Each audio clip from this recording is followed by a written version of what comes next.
Turning now to Uvalde, Texas, we are learning dramatic new details from a mom who ran inside the school as the shooting unfolded to get her children out. She was among the parents who were held back by police while their children were trapped inside Robb Elementary School. Lilia Luciano spoke exclusively with the mother. Lilia, we've seen these headlines from this story, and it's just the more you hear, the worse it gets. Good morning to you. That's right. Good morning, Gayle. We spoke with Angeli Gomez. She had two of her sons who had graduations that morning. She came to Robb Elementary. She's a farm worker. She was telling me that she was embarrassed to take photos with them because her clothes were dusty, but her kids convinced her, and she's glad she did that because those could have been the last photos she took with them. Her children are safe, but after that happened, she went back to work, and while she was at work, within 10 minutes, her mom called her frantically saying there was a shooter. So like many parents, she got in her car and drove like 100 miles an hour to get to the school. Here's what she told us. Right away as I parked, U.S. Marshals started coming toward my car saying that I wasn't allowed to be parked there. And he said, well, we're going to have to arrest you because you're being very uncooperative. I said, well, you're going to have to arrest me because I'm going in there, and I'm telling you right now, I don't see none of y'all in there. Y'all are standing with snipers and y'all are far away. If y'all don't go in there, I'm going in there. He immediately put me in cuffs. She says after Uvalde police officers told marshals to uncuff Gomez, she ran towards the school. As soon as they uncuffed me, I jumped that first gate fence. And once I jumped it, I went to my son's class and I knocked on the door, and I remember the teacher saying, I'm like, hey, they're already boach cutting the fence to get me. She's like, you think we have time to get out? I said, y'all have time. I'm going to run for my other son.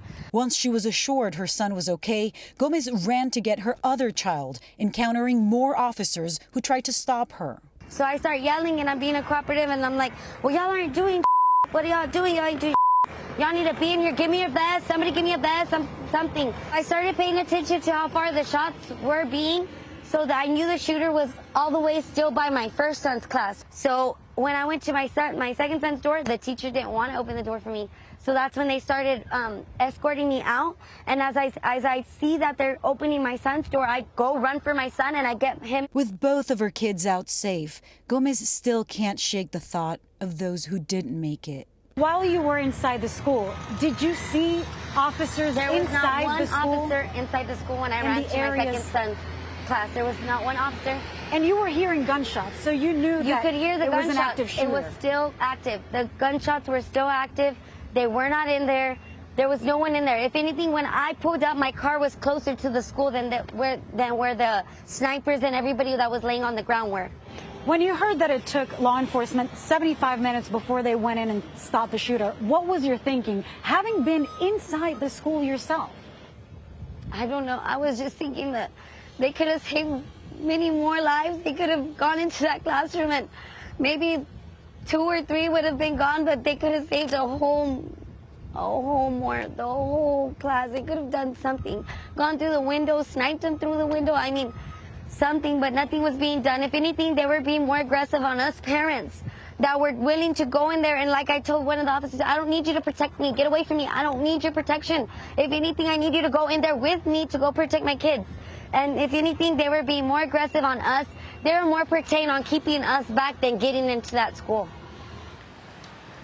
Many parents have expressed that same frustration that they weren't being let in. Of course, law enforcement couldn't let all the parents in for everyone's safety, and so they could focus on evacuating the children. Now, in terms of where she was, it sounds like she was at a different area from where those 19 officers were. We know from law enforcement that there were officers that were right outside of where the shooting was happening, and Najeli said she was within earshot.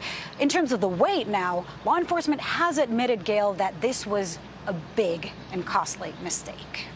Boy, yeah. Oh, that's one way to put it. My heart's racing, Lily, listening to Mrs. Gomez. Number one, that's one of the most articulate, most graphic descriptions from somebody who was there, who really was telling us in real time what was happening. I'm so glad she's all right and that she got her children, and she's raised a lot of disturbing questions. A lot of about parents what went watching on at that home day. and nodding along as she's talking. Yeah, the whole time. Right, That was riveting. Go ahead, Lilia. Go ahead. She knows many parents who lost their kids. She works with one of those parents who lost their kids, so she feels lucky for her children, but she's struggling. Yeah, I can see that too. I feel that. Lilia, thank you. Yeah, I don't know the procedures for law enforcement, so it's hard for me to speak on why they did or did not do something. Yeah. But like you said, her account, very articulate, Yep. very graphic, Yep. very heroic. Yes. There is nothing like a mother who wants to save her child and what she'll do to go through that. She was not exaggerating. Not at all. She was just telling us what happened to her that day. Running It's through awful. a school with gunshots going Awful. on, Yeah. fearlessly, without a vest, saying, I am going to save my child's life. And she did. Yep. And she did. And she did, both of them.